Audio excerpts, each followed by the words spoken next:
شريك له وأشهد أن محمدا عبده ورسوله أما بعد فأعوذ بالله من الشيطان الرجيم بسم الله الرحمن الرحيم الحمد لله رب العالمين الرحمن الرحيم مالك يوم الدين إياك نعبد وإياك نستعين اهدنا الصراط المستقيم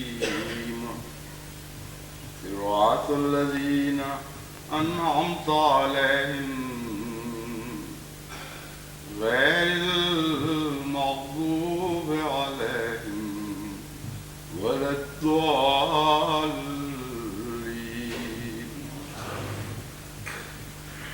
حتى إذا جاء أمرنا وفارت التنور قلنا احمل فيها من كل زوجين اثنين وأهلك إلا من سبق عليه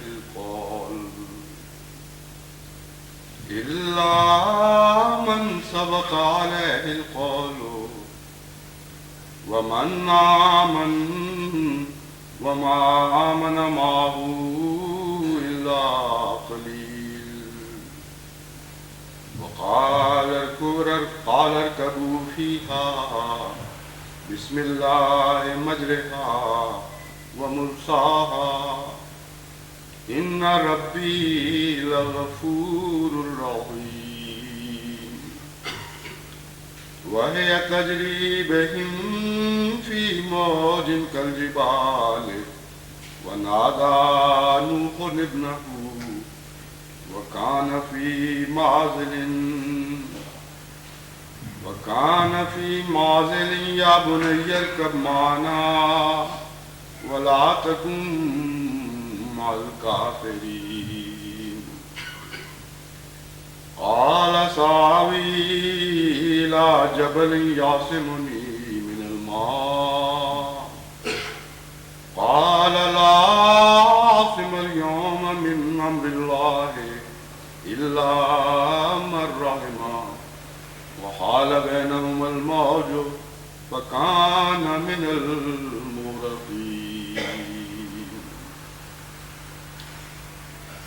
سورہ ہود کی جن آیات کی میں نے تلاوت کی ہے ان کا ترجمہ یہ ہے کہ یہاں تک کہ جب ہمارا عذاب کا حکم آ جائے اور چشمے پھوٹ پڑیں ہم کہیں گے قل نحمل فیہا من کل زوجین اثنین کہ تو ہر قسم کے جوڑے جانوروں میں سے اپنے ساتھ لے لے اور اپنے خاندان کے افراد کو بھی سوائے ان کے جن کے متعلق خدا تعالیٰ کی تقدیر پہلے سے ظاہر فرما دی گئی ہے.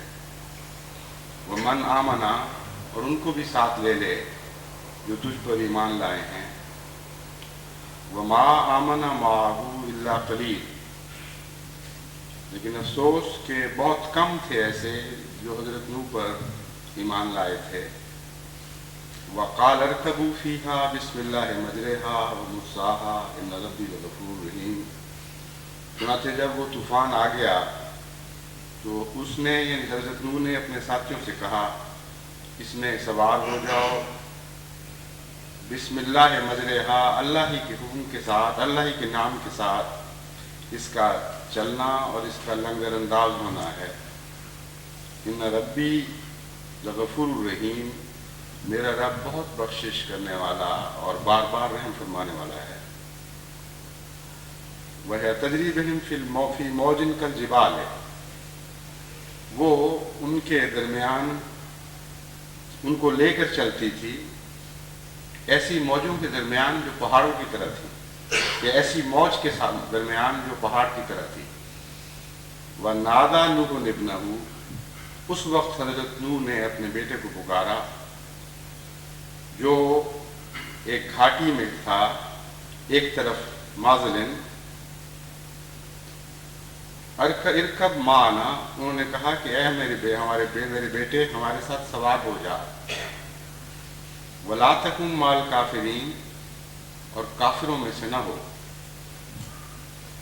قَالَ سَآوِي إِلَى جَبَلٍ يَعْصِمُنِي، اس نے جواب دیا کہ میں ایک پہاڑ کی طرف پناہ ڈھونڈوں گا جو مجھے ان پہاڑ جیسی موجوں سے بچا لے گا۔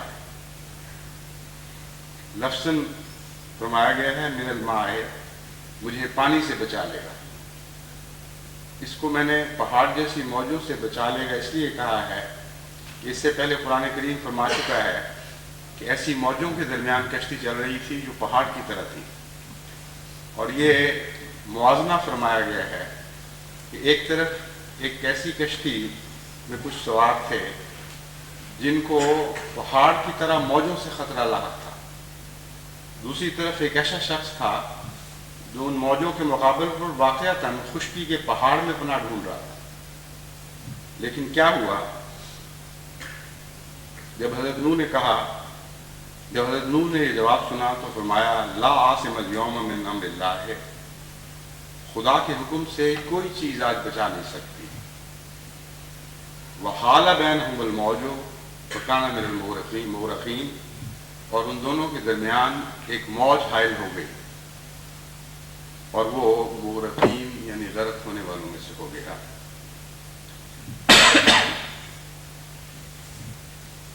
ان آیات کی تلاوت میں نے آج ایک خاص مقصد سے کی ہے۔ اس مقصد کا جہاں تک تعلق ہے، بظاہر میں سیلاب کا ذکر کروں گا جس کا تذکرہ آپ نے اخبارات میں پڑھا ہے، جو مشرقی مغربی پاکستان میں اور سابقہ مشرقی پاکستان یعنی بنگلہ دیش میں پچھلے دنوں آیا اور اس نے بہت بڑی تباہی پھیلائی۔ جہاں تک سیلاب کی تباہکاریوں کا تعلق ہے، دونوں جگہ کے موسمیات کے ماہرین کی رائے یہ ہے کہ ایسا سیلاب گزشتہ 100 سال یا بعض نے یہاں تک کہا کہ 300 سال کی تاریخ میں بھی معلوم نہیں، اور جو ذکر بھی سیلابوں کا ملتا ہے اتنا خوفناک سیلاب کبھی اس سے پہلے نہیں آیا۔ لیکن اس وقت میرا موضوع یہ سیلاب نہیں ہے، چنانچہ میں نے پہلے فقرے میں یہ کہا کہ بظاہر میرے مضمون کا تعلق اس سیلاب سے ہے۔ واقعہ یہ ہے کہ اس قسم کے سیلاب آتے بھی ہیں اور چلے بھی جاتے ہیں، لیکن یہ سیلاب بعض علامتیں ہیں اور بعض امور کی طرف متوجہ کرنے کے لیے آیا کرتے ہیں۔ مومن کا کام ہے کہ جس طرف انگلی اشارہ کر رہی ہو اس طرف دیکھے اور محض انگلی پر نظر جما کے نہ بیٹھ جائے۔ غالب نے خوب کہا ہے کہ قطرے میں دجلہ دکھائی نہ دے اور جزو میں کل، کھیل بچوں کا ہوا دیدہ بینا نہ ہوا۔ اس لیے وہ نگاہیں جو سیلاب تک آ کے ٹھہر گئی ہیں وہ بچوں کا کھیل کھیل رہی ہیں۔ امر واقعہ یہ ہے کہ ان سیلابوں کا، خصوصاً ان سیلابوں کا جو محض حادثاتی عوامل کا نتیجہ نہ ہوں بلکہ خدا تعالیٰ کی غضب کی تقدیر کو ظاہر کرنے والے ہوں، ایک پس منظر ہوا کرتا ہے، اور اس پس منظر میں آپ کو ایک گناہوں کا سیلاب دکھائی دے گا۔ بس خدا کی تقدیر جو کبھی ظلم نہیں کرتی، دراصل اس سیلاب کی طرف اشارہ کرنے کے لیے ایسی ظاہری آفات کو ظاہر فرمایا کرتی ہے کہ پیدا ہونے کے سامان فرمایا کرتی ہے۔ چنانچہ آن حضرت صلی اللہ علیہ وآلہ وسلم کے ظہور مبارک سے پہلے بھی ایک ایسا ہی